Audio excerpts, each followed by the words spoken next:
Assalamualaikum warahmatullahi wabarakatuh. Bertemu kembali dengan Ibu Lika Kartika dalam mata pelajaran prakarya. Silahkan dibuka buku paket prakarya kelas 8.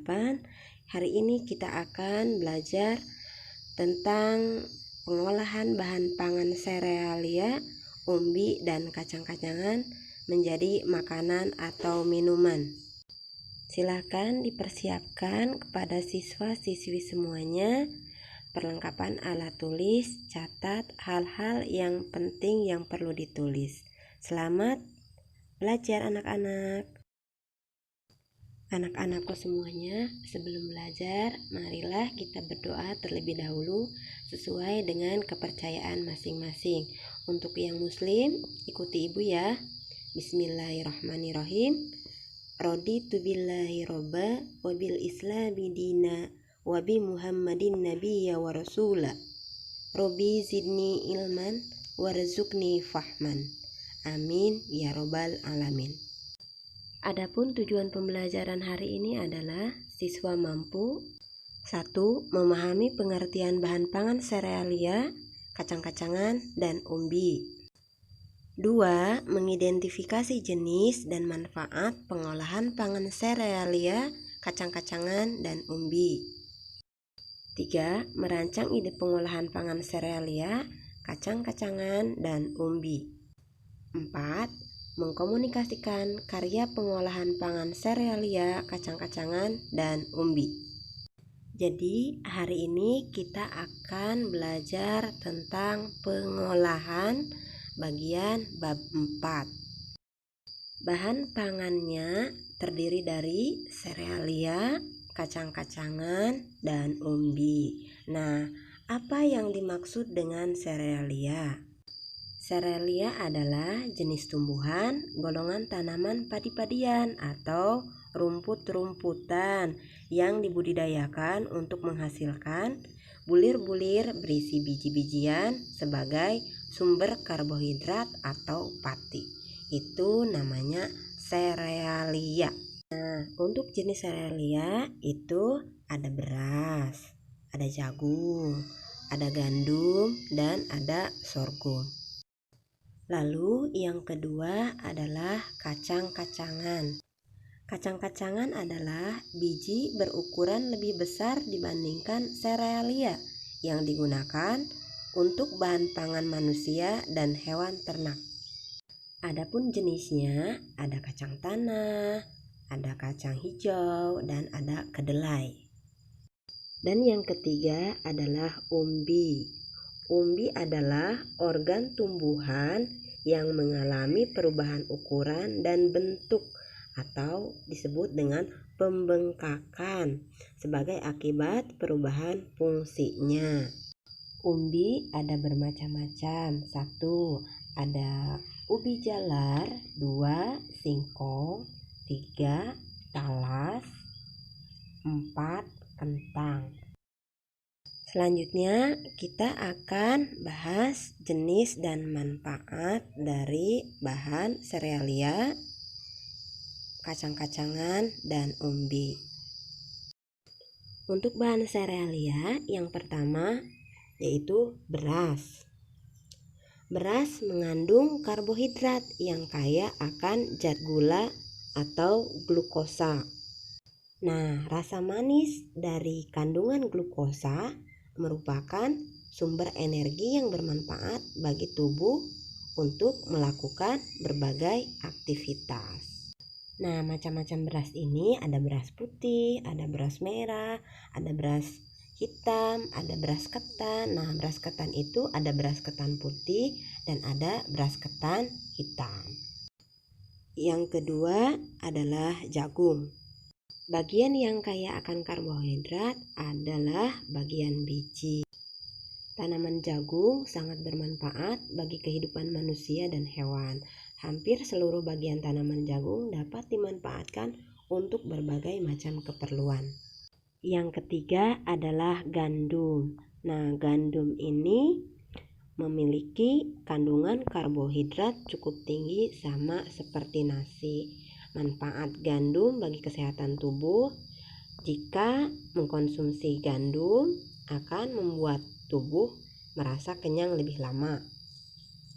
Dan jika mengonsumsi gandum secara teratur akan menurunkan kadar kolesterol dalam tubuh, bisa menurunkan berat badan, dan untuk menyembuhkan sembelit, serta bisa mengurangi risiko seseorang terkena kanker. Yang keempat adalah sorghum. Tanaman sorghum mirip seperti tanaman jagung. Sorghum mengandung karbohidrat, protein, kalsium, dan zat lain yang bermanfaat. Bahan pangan yang kedua yaitu kacang-kacangan. Nah, kacang-kacangan ini ada kacang tanah dan kacang hijau. Kacang tanah ini mengandung nutrisi yang dibutuhkan kesehatan tubuh, sedangkan kacang hijau mengandung nutrisi yang sangat bermanfaat sebagai obat-obatan dan kesehatan tubuh. Ketiga adalah umbi. Ada umbi jalar, ada singkong, talas, dan kentang. Adapun manfaatnya, umbi jalar mengandung vitamin C, vitamin A, dan beta karoten. Singkong mengandung kalori, protein, lemak, hidrat arang, kalsium, fosfor, zat besi, dan lain-lain. Untuk talas, dia mengandung karbohidrat yang tinggi dan rendah lemak. Sedangkan kentang mengandung potasium, vitamin C, karbohidrat, fiber, B1, B2, B3, dan lain-lain. Selanjutnya adalah teknik pengolahan.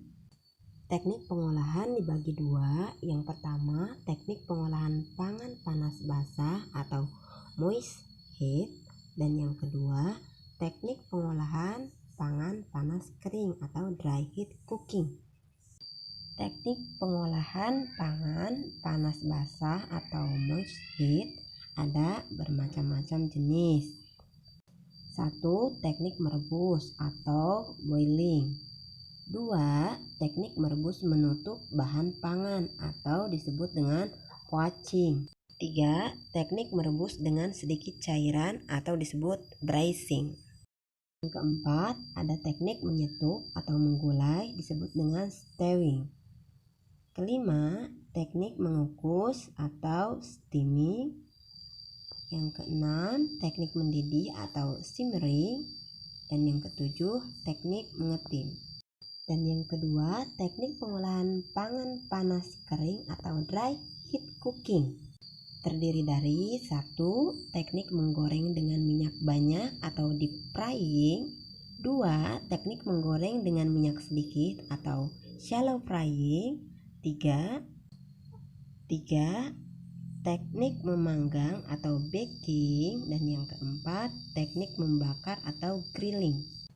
Adapun tahapan pengolahan, nah kita sering sebut dengan P3E. Apa itu P3E? P pertama yaitu perencanaan. Di sini pengolahan pangan dan ide pengolahan. Nah, pengolahan pangannya kita akan mengolah apa? Kita sudah merencanakan di situ pengolahan apa dan idenya kira-kira akan membuat apa. Jika perencanaannya sudah ditentukan, maka yang kedua yaitu pelaksanaan. P kedua. Nah, persiapan bahan atau alat dan lain-lain yang dibutuhkan, serta kita proses pembuatan atau pengolahan. P yang ketiga yaitu penyajian atau pengemasan. Nah, kita di sini menyiapkan wadah untuk menyajikan makanan atau minuman. Nah, di sini kita lihat bentuknya seperti apa. Apakah indah atau tidak, kita harus pertimbangkan nilai estetik dan nilai kesehatannya, baik atau buruk buat tubuh kita. Tahap yang terakhir setelah membuat perencanaan, setelah melaksanakan pengolahan, menentukan alat dan bahan, serta menyajikan atau mengemas dengan wadah yang cantik, yaitu selanjutnya evaluasi. Evaluasi di sini kita merasakan dan menilai kira-kira makanan atau minuman yang kita sudah olah baik atau tidak, enak atau tidak. Nah, jika ada kekurangan dalam pengolahan yang kita buat, Setelah kita nilai, kira-kira kekurangan-kekurangannya apa saja. Nah, itu sebagai bahan perbaikan di masa yang akan datang. Ini adalah contoh pengolahan seperti jagung keju manis atau sering disebut jasuke. Selanjutnya, penyajian dan pengemasan. Nah, untuk penyajian dan pengemasan, kita lihat dari makanannya. Makanan yang basah atau makanan yang kering. Jika makanannya basah, kita gunakan wadah yang berbeda atau dibedakan dengan wadah untuk makanan yang kering. Pengemasannya perlu dipertimbangkan mulai dari kesehatan, apakah baik atau tidak untuk tubuh kita, dan keindahannya, bagus atau tidak bentuk pengemasannya, seperti itu. Alhamdulillahirobbilalamin, materi hari ini cukup sekian. Kita bertemu lagi di lain waktu. Terima kasih. Assalamualaikum warahmatullahi wabarakatuh. Untuk tugas, silahkan kerjakan tugas yang sudah Ibu share di classroom masing-masing ya.